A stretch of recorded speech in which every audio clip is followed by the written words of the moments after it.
भारत माता की। आवाज गुजरात तक पहुंचनी चाहिए। भारत माता की। भारत माता की। सुंधा माता की। आशापुरा माता की। सारणेश्वर महादेव की। भगवान ऋषभदेव की। आई माता की। बाबूजी महाराज की। चार भुजानाथ की। लक्ष्मीदास जी महाराज की। भारत माता की।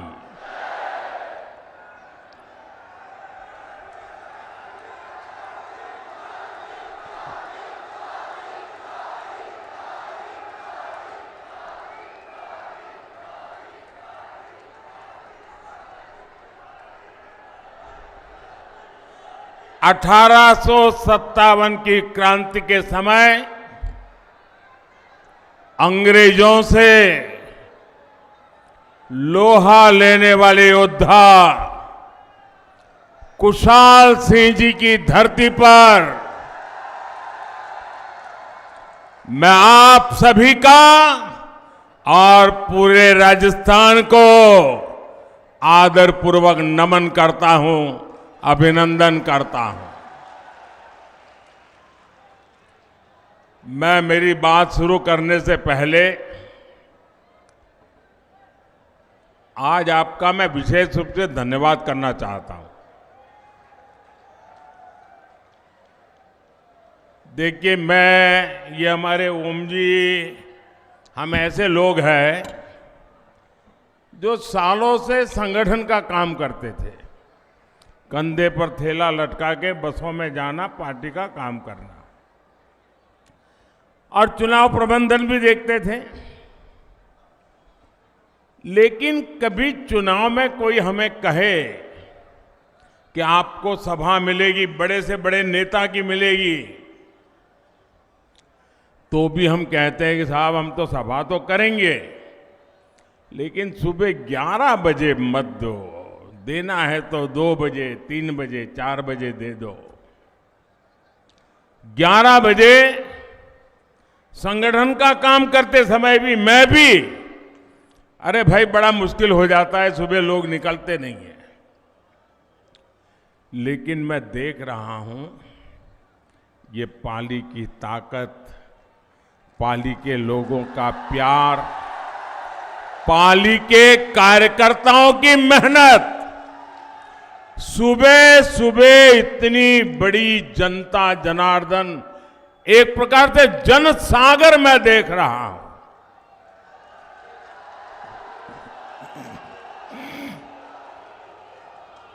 आप इतनी बड़ी तादाद में हम सबको आशीर्वाद देने के लिए आए हैं।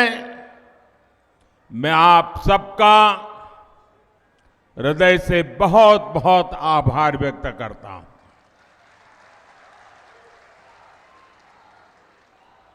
मैं जो पीछे मैं देख रहा हूं, जितने लोग पंडाल में हैं उससे ज्यादा लोग धूप में तप रहे हैं। आपको जो असुविधा हुई है, हमारी ये जो व्यवस्था छोटी पड़ गई है, और आपकी असुविधा के लिए भाजपा के कार्यकर्ता के नाते मैं सबसे पहले आप सबकी क्षमा मांगता हूं। जो लोग ये ताप में तप रहे हैं और बड़े धैर्य के साथ सभा को सुन रहे हैं, जो ताप में तप रहे हैं, उनको मैं विश्वास दिलाना चाहता हूं कि ताप, ये आपकी तपस्या कभी भी बेकार नहीं जाने दूंगा। मैं विकास करके उसे लौटाऊंगा। आपके लिए कल्याण योजनाएं लेकर के आऊंगा और आपकी इस तपस्या का मैं प्यार से उसकी कीमत चुकाऊंगा, ये मैं आपको वादा करता हूं।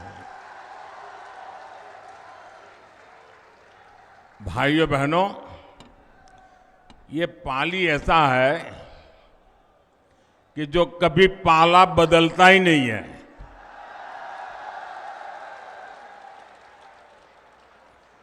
और पाली की दूसरी भी ताकत है। पाली वालों को मालूम नहीं है कि नहीं है, मुझे मालूम नहीं।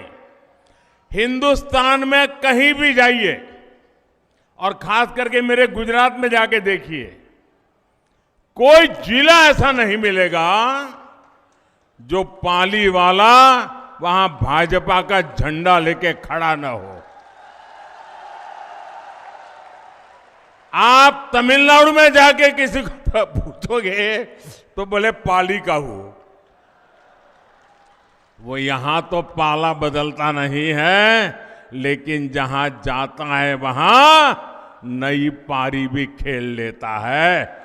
ये ताकत है पाली की। और मेरे गुजरात में तो पाली और सिरोही से जो हवा आती है वो गुजरात को भी ताकत देती रहती है।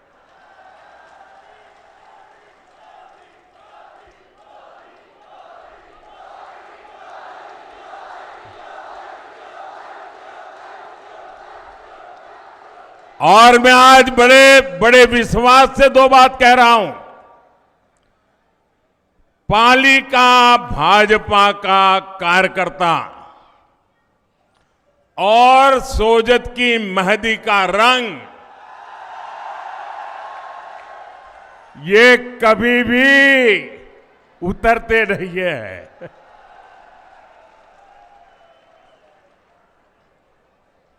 पाली के मेरे भाइयों बहनों, वाकई आज आपने दिल खुश कर दिया। मैं माताओं बहनों को विशेष प्रणाम करता हूं।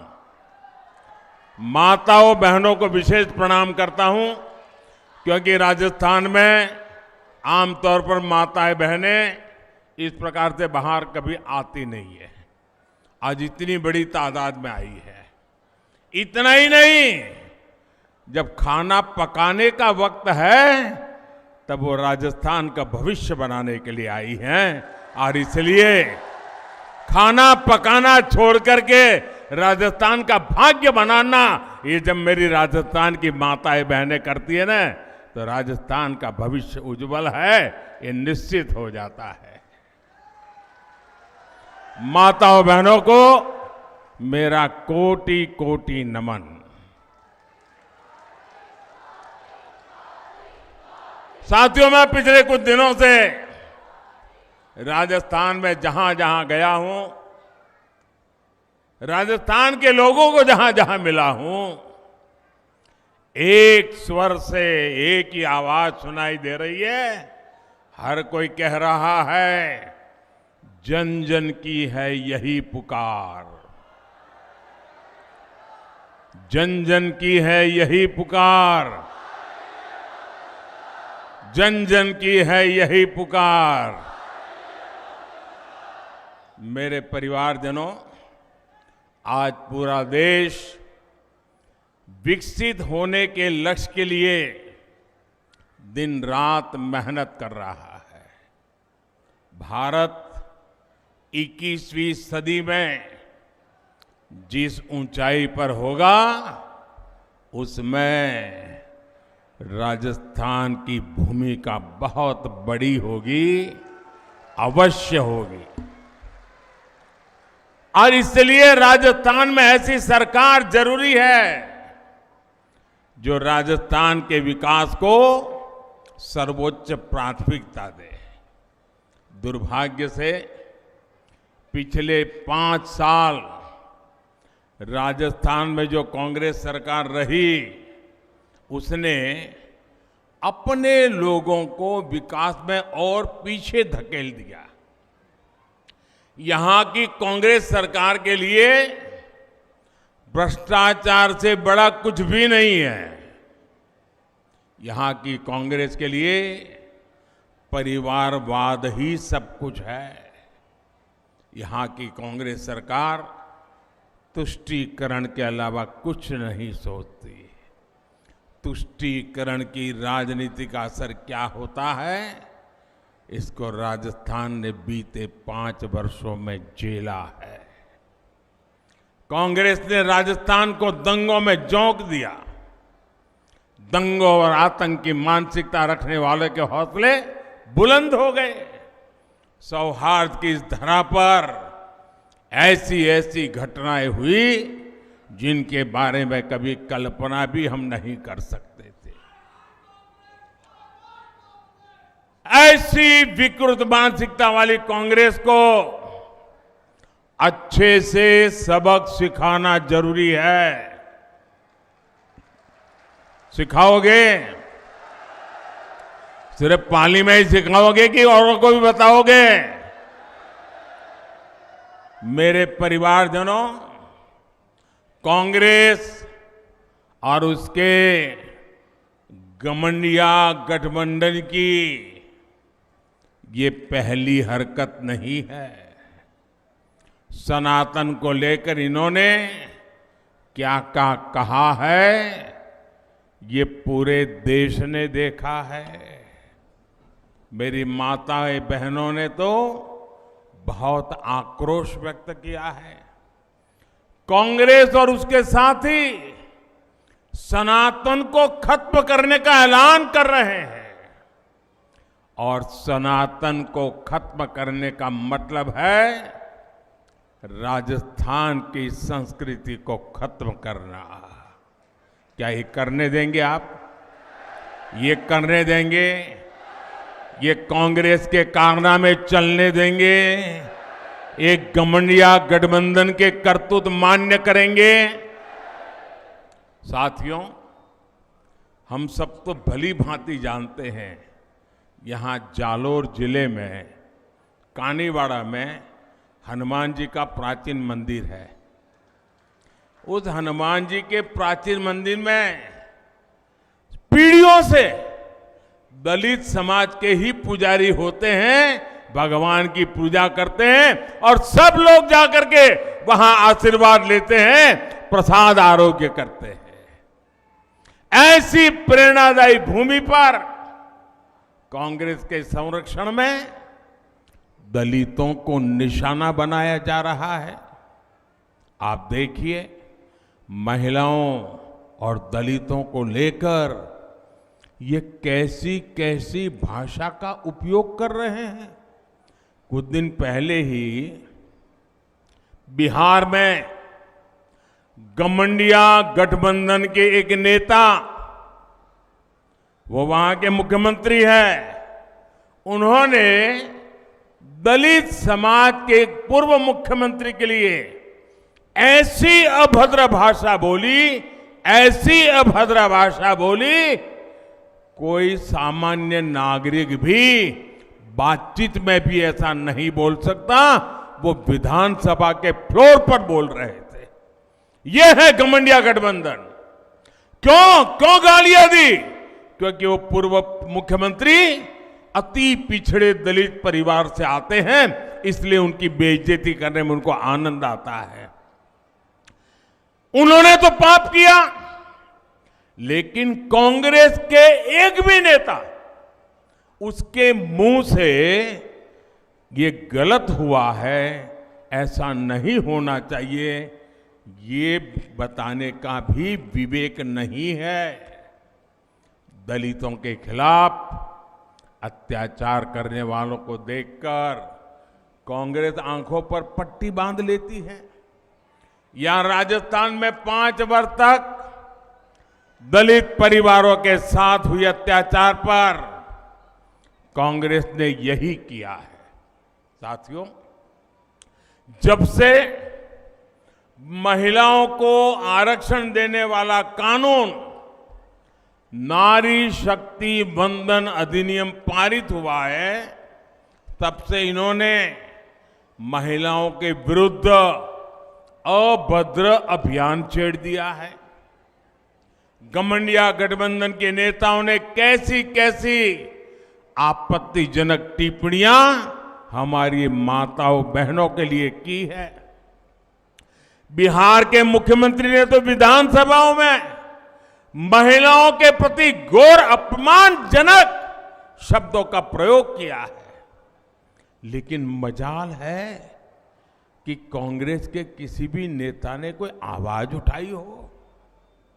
और यही कांग्रेस का असली चेहरा है, जिसे राजस्थान के लोग पहचान गए हैं।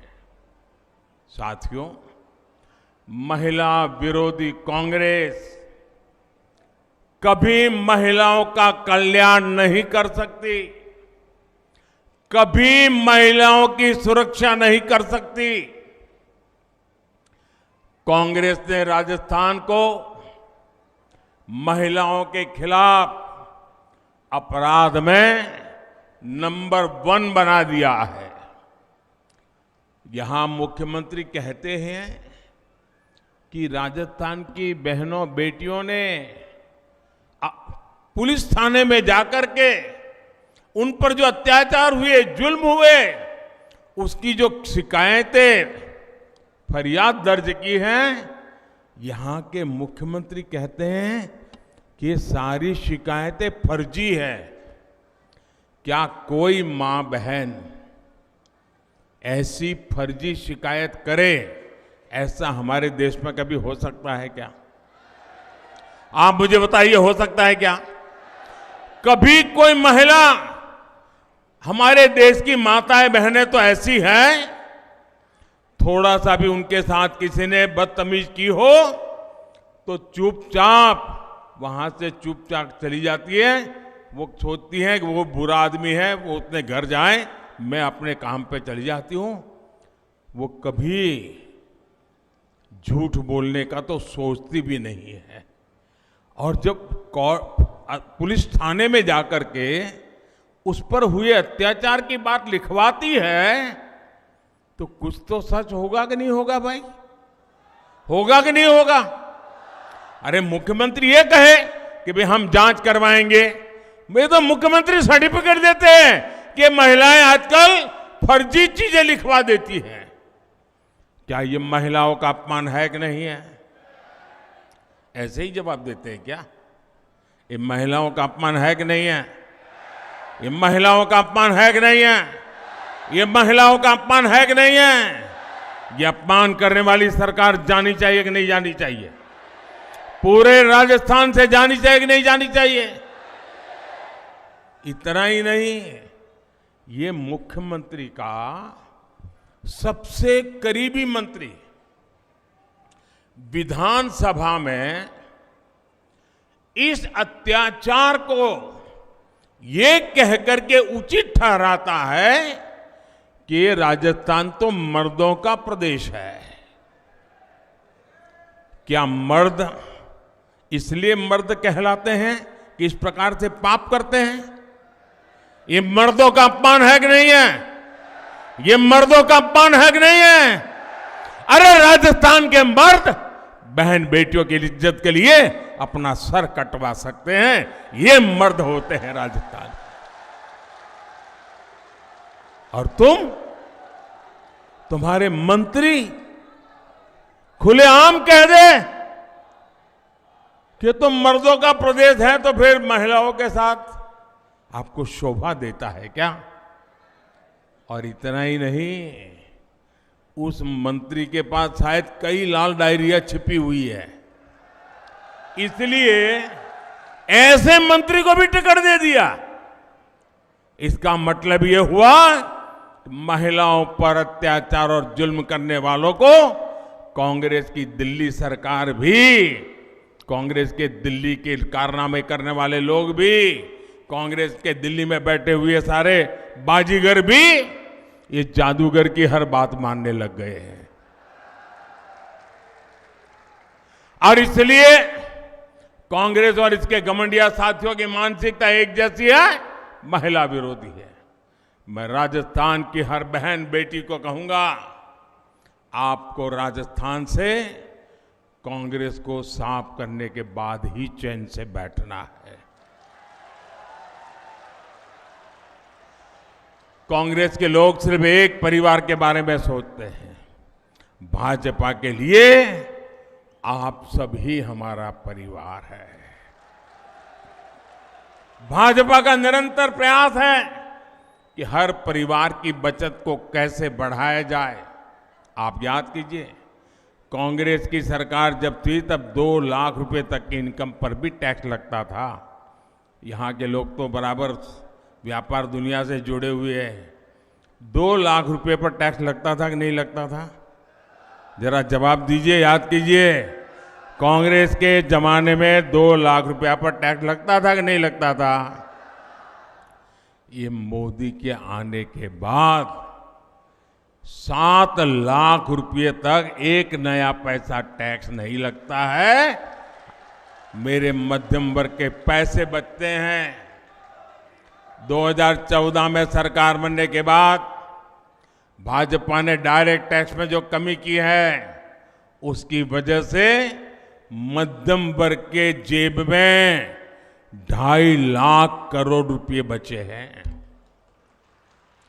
और ये हमारे कर्मचारी हो, हमारे व्यापारी हो, छोटे दुकानदार हो, इनके लिए बहुत बड़ी राहत का काम है।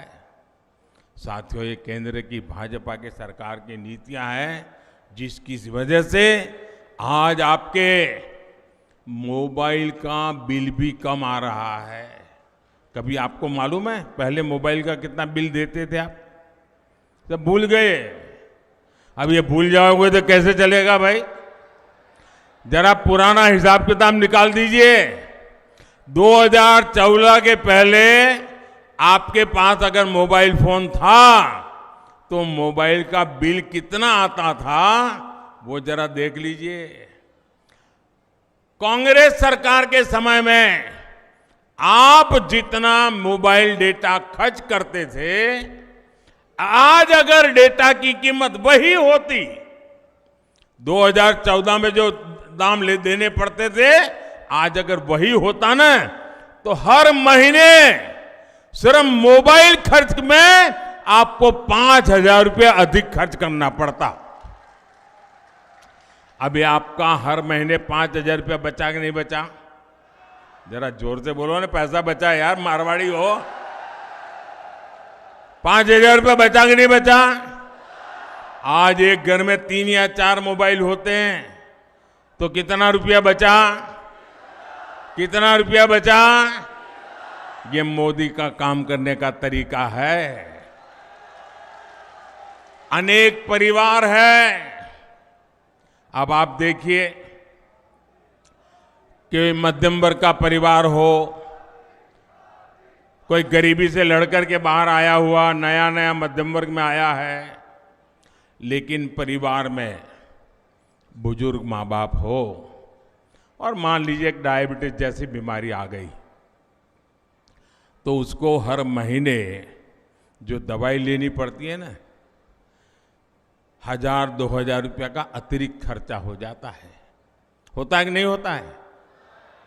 लेकिन हमने स्थान स्थान पर प्रधानमंत्री जन औषधि केंद्र खोले। 80% डिस्काउंट। कितना? जरा बोलिए ना भैया। 80% डिस्काउंट। कितना? 80% डिस्काउंट। ये माताओं बहनों को पूछना डिस्काउंट क्या होता है। दिवाली में साड़ी की दुकान पे जाएं और कोई बड़ा बोर्ड लगा दें कि 10% डिस्काउंट, वो साड़ी कहां वहां खरीदने जाती हैं, क्योंकि डिस्काउंट हमारे देश में बहुत चलता है, लेकिन कोई 10% 20% से ज्यादा डिस्काउंट देता नहीं है। ये आपका बेटा दवाइयों में 80% डिस्काउंट, ताकि मध्यम वर्ग के परिवार में डायबिटीज की दवाई लानी पड़े तो जो दवाई उसको 2,000 रुपये में लानी पड़ती थी, वो उसको 10% 20% में मिल जाती है भाई।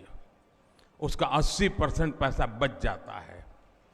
मेरे परिवारजनों, कोरोना का ही संकट काल में दुनिया का सबसे बड़ा मुफ्त राशन देने का अभियान हमने शुरू किया।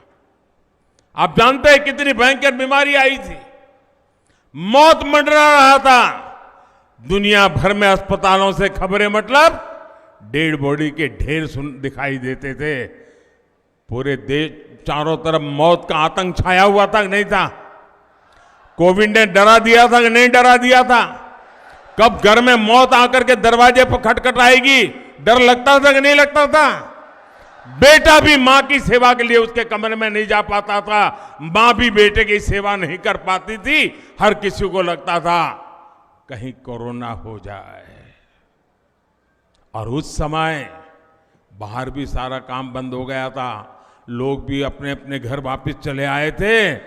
तब ये आपका बेटा सोता नहीं था, ये आपका बेटा दिन रात जागता था। और तब मैंने तय किया था, कुछ भी हो जाए, कुछ भी हो जाए, कितनी ही मुसीबत क्यों ना आए, खजाना खाली क्यों ना हो जाए, लेकिन किसी भी घर का चूल्हा बुझने नहीं दूंगा। किसी गरीब मां को आंसू बहाने के लिए मजबूर नहीं होना पड़ेगा। कोई बेटा भूख से नहीं सोएगा।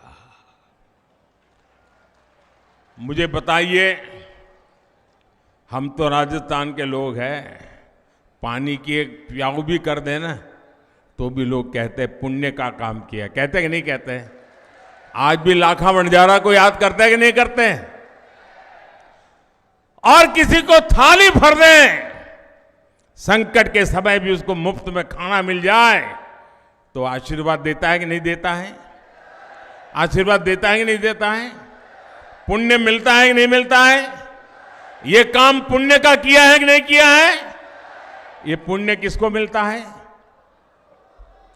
ये पुण्य किसको मिलता है?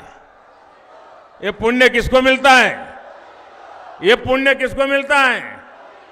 यही तो गलती हो जाती है। ये पुण्य मोदी को नहीं मिलता है, ये पुण्य आपको मिलता है, क्योंकि आपने एक वोट देकर के मोदी को बिठाया है।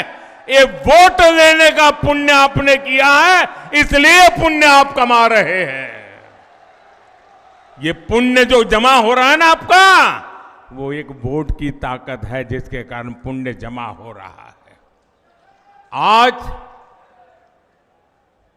दिसंबर महीने में योजना पूरी होने वाली थी, लेकिन ये पुण्य का काम है, पवित्र काम है।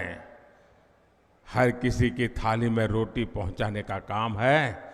और इसलिए इस बाप के बेटे ने संकल्प किया है, निर्णय किया है, मन बना लिया है कि दिसंबर में ये योजना पूरी नहीं होने दूंगा, उसे 5 साल और आगे बढ़ाऊंगा।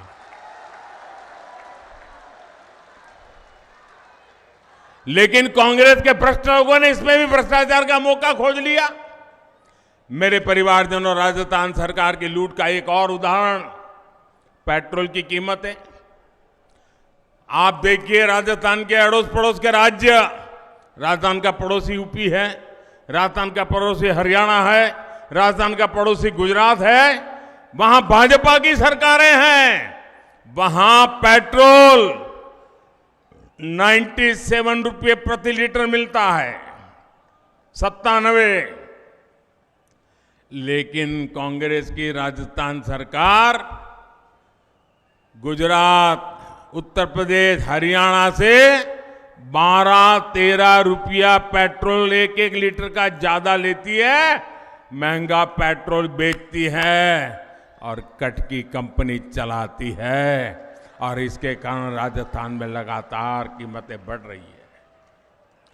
मैं आज राजस्थान को वादा करता हूं, मैं गारंटी देता हूं, 3 दिसंबर के बाद भाजपा सरकार बनेगी तो उसके बाद पेट्रोल डीजल की कीमतों की समीक्षा की जाएगी।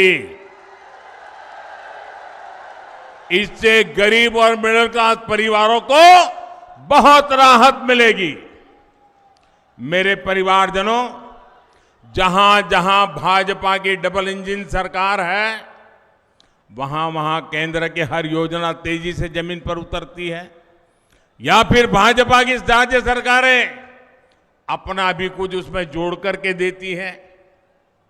जहां जहां भाजपा सरकारें हैं वहां पीएम किसान सम्मान निधि के 6,000 रुपये के साथ भाजपा की राज्य सरकार भी अपनी तरफ से 6,000 किसानों को और जोड़ करके देती है।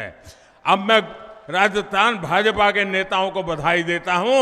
उन्होंने भी संकल्प किया है कि 3 दिसंबर को बाद भाजपा की सरकार बनने के बाद किसान को 6,000 रुपया और यानी अब 12,000 रुपया मिलना शुरू हो जाएगा।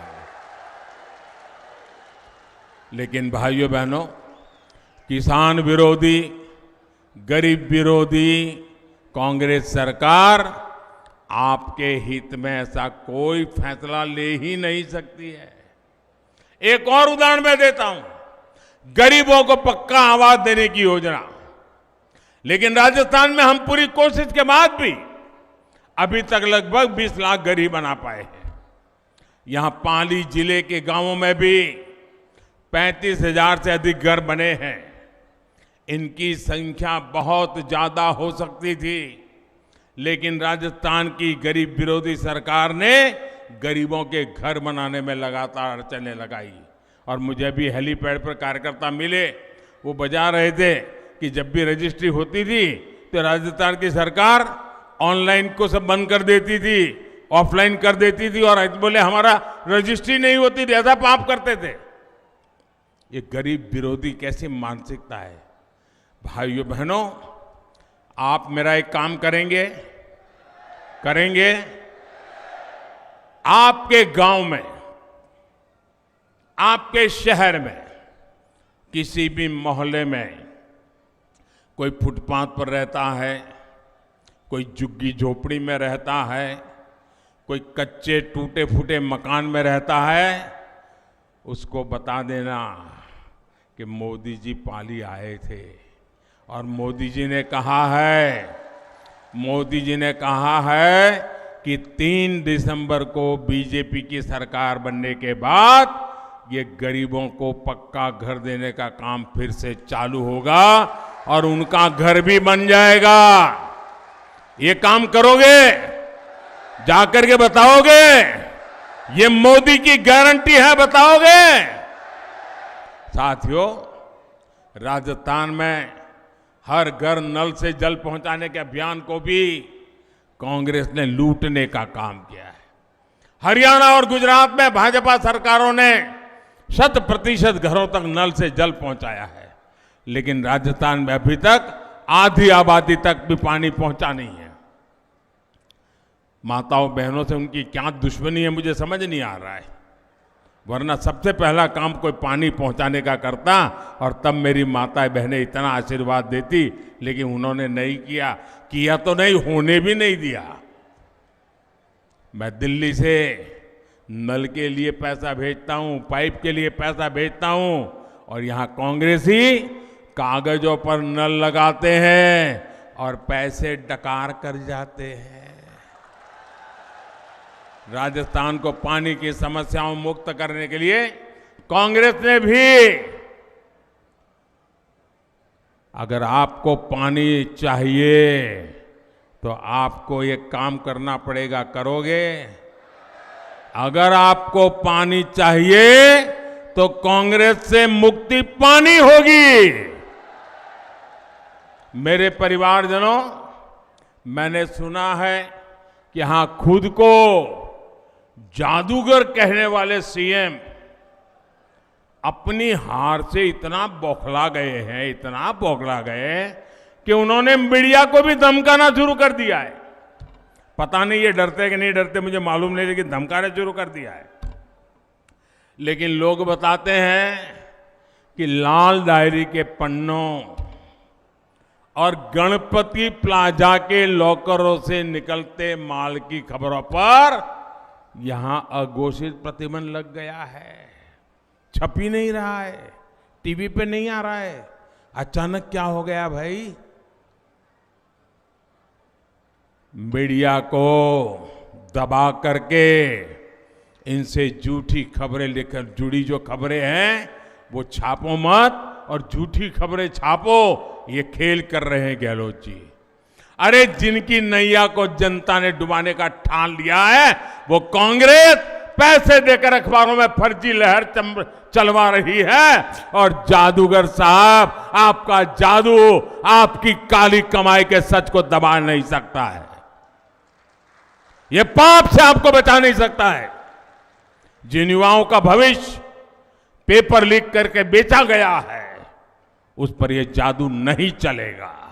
जिन कर्मचारियों को ट्रांसफर पोस्टिंग के नाम पर लूटा गया है, परेशान किया गया है, उन पर यह जादू नहीं चलेगा। मेरे परिवारजनों, कांग्रेस सरकार ने पाली समेत पूरे राजस्थान को अपने हाल पर छोड़ दिया है। कांग्रेस सरकार के डूलमूल रवैये के कारण पाली शहर की स्थिति भी खस्ता हाल है। आप लोगों को आए दिन प्रदर्शन करना पड़ता है, मोर्चे निकालने पड़ते हैं, संघर्ष करना पड़ता है, लेकिन कांग्रेस के नेताओं ने कभी इसकी परवाह नहीं की। अब कांग्रेस के ऐसे नेताओं को सबक सिखाने का समय आ गया है। साथियों, पाली आस्था और आध्यात्म का केंद्र है। यहां हमारी विरासत से जुड़े अनेक महत्वपूर्ण स्थान हैं, इसलिए यहां पर्यटन को लेकर अनेक संभावनाएं हैं। आपको याद होगा कि हाल ही में पाली जिले को राजस्थान की पहली हेरिटेज ट्रेन की सौगात मिली है। मारवाड़ जंक्शन रेलवे स्टेशन से कामली घाट के बीच राजस्थान की पहली हेरिटेज ट्रेन शुरू की गई है। विस्टाडोम एक ऐसी कोच वाली ये ट्रेन देशी विदेशी पर्यटकों को आपके जिले में लेकर आएगी। ये ट्रेन राजस्थान के मिनी कश्मीर कही जाने वाले गोरम घाट के खूबसूरत नजारों को दुनिया के पर्यटन मानचित्र पर ला करके रखेगी। यहां की रोड और रेल कनेक्टिविटी पर भाजपा सरकार बल दे रही है। अमृत भारत स्टेशन योजना के तहत पाली मारवाड़, सोजत रोड, सोमेश्वर और रानी रेलवे स्टेशनों का आधुनिकीकरण किया जा रहा है। Marwar Delhi Mumbai dedicated freight corridor से जुड़ा है। इससे इस पूरे क्षेत्र में टूरिज्म और इंडस्ट्री दोनों को बहुत लाभ होगा। महसाणा बठिंडा गुरदासपुर गैस पाइपलाइन ये शुरू होने से घरों में चूल्हे तक गैस की पाइपलाइन आ जाएगी माताएं बहनें, और गैस सस्ता भी हो जाएगा, और इससे यहां के उद्योगों को भी लाभ होगा। साथियों, पाली जिले ने तो हमेशा भाजपा को भरपूर प्यार दिया है, और इसलिए मैं आपके पास वोट मांगने नहीं आया हूं। आप वो लोग हैं जिनसे कुछ मांगना ही नहीं पड़ा है। आपने कभी देने में कमी नहीं रखी है। मैं तो आया हूं मेरे पाली के सभी परिवारजनों को निमंत्रण देने के लिए कि 3 दिसंबर के बाद भाजपा की सरकार का शपथ होगा, उस शपथ समारोह में आने के लिए निमंत्रण देने आया हूं।